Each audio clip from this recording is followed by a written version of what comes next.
एक छोटे से गांव में हर सुबह सूरज की पहली किरण खेतों पर गिरती थी। उसी गांव के एक छोटे से घर में रामू और उसके पिता अपनी जिंदगी की जद्दोजहद में खुश रहते थे।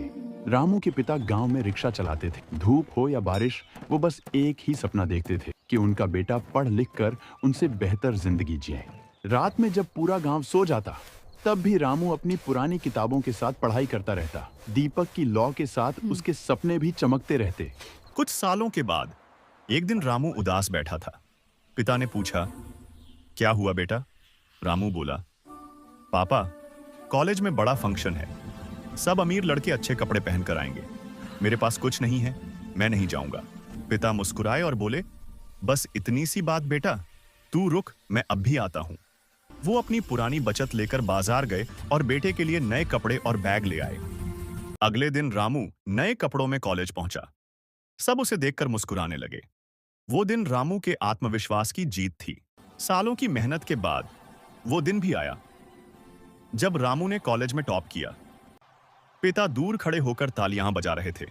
आंखों में गर्व और खुशी के आंसू थे।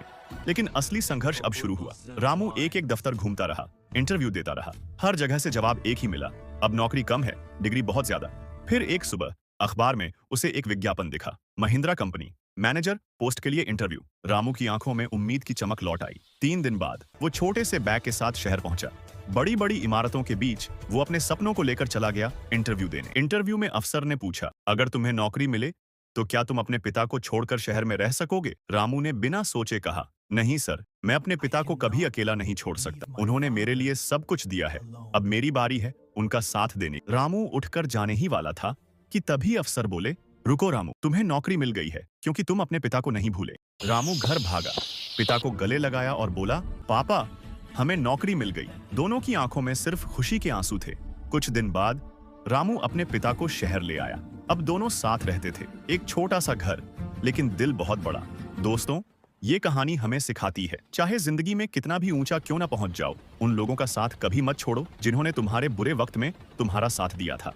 अगर ये कहानी आपके दिल तक पहुंची हो तो लाइक, शेयर और सब्सक्राइब करके एक नए सपने को उड़ान देने में हमारा साथ दो। Thank you for watching the video.